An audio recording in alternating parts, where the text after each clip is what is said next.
नमस्कार मित्रांनो, सध्या महाराष्ट्रामध्ये बऱ्याच काही गोष्टी घडत आहेत आणि अशातच आपण एक बातमी तुमच्या समोर घेऊन येत आहोत।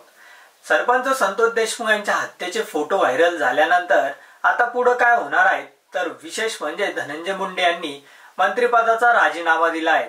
त्यानंतर आणखी एक गोष्ट आपल्या समोर आली आहे, ती म्हणजे वाल्मिक कराड आता धनंजय मुंडेंविरोधात साक्ष देणार।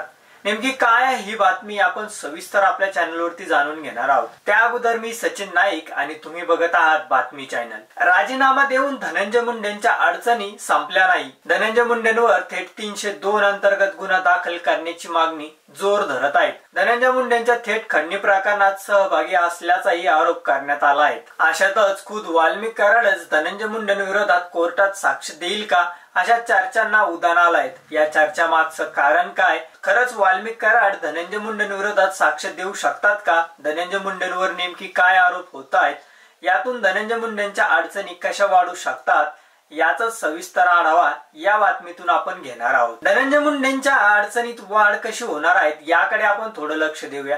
बीडमधील मस्सदोगचे सरपंच संतोष देशमुख यांच्या हत्येचं प्रकरण गेल्या 3 महिन्याने राज्यभर चर्चेत आहेत। सोमवारी या हत्याकांडाचे अतिशय क्रूर असलेले फोटो समोर आल्यानंतर महाराष्ट्र हादरलं आणि खरंच धनंजय मुंडे यांनी तब्येतीचं कारण देत आपला राजीनामा मुख्यमंत्र्यांकडे सोपवला, परंतु धनंजय मुंडेंच्या अडचणी कमी होण्याचं नाव घेत नाहीत।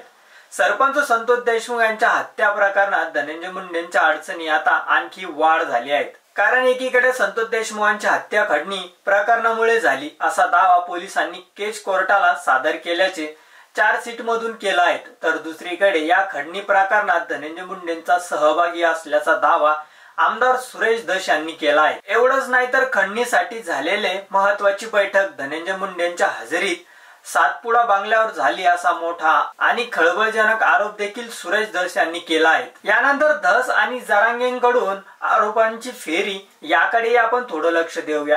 एकीकडे सुरेश धस धनंजय मुंडे यांना घेरण्याचा प्रयत्न करत असताना दुसरीकडे मनोज जरांगे पाटील यांनी देखील मुंडेंविरोधात आक्रमक भूमिका स्वीकारली आहे। संतोष देशमुख प्रकरणातील आरोपीचे धनंजय मुंडे यांच्या सोबत जवळचे संबंध आहेत आणि आरोपींनी सगळं काही धनंजय मुंडे यांचं सांगण्यावरून केला असा आरोप जरांगे पाटील यांनी केला आहे। तसेच वाल्मिक कराडने आणि त्यांच्या कुटुंबियांनी धनंजय मुंडेंचं नाव घेतलं पाहिजे असा सल्ला देखील त्यांनी आरोपी कराडला दिला आहे। तर तुम्हाला काय वाटतं हे आमच्या चॅनलच्या कमेंट बॉक्स मध्ये नक्की कळवा आणि व्हिडिओ आवडला असेल तर चॅनलला लाईक आणि सबस्क्राईब करा। धन्यवाद।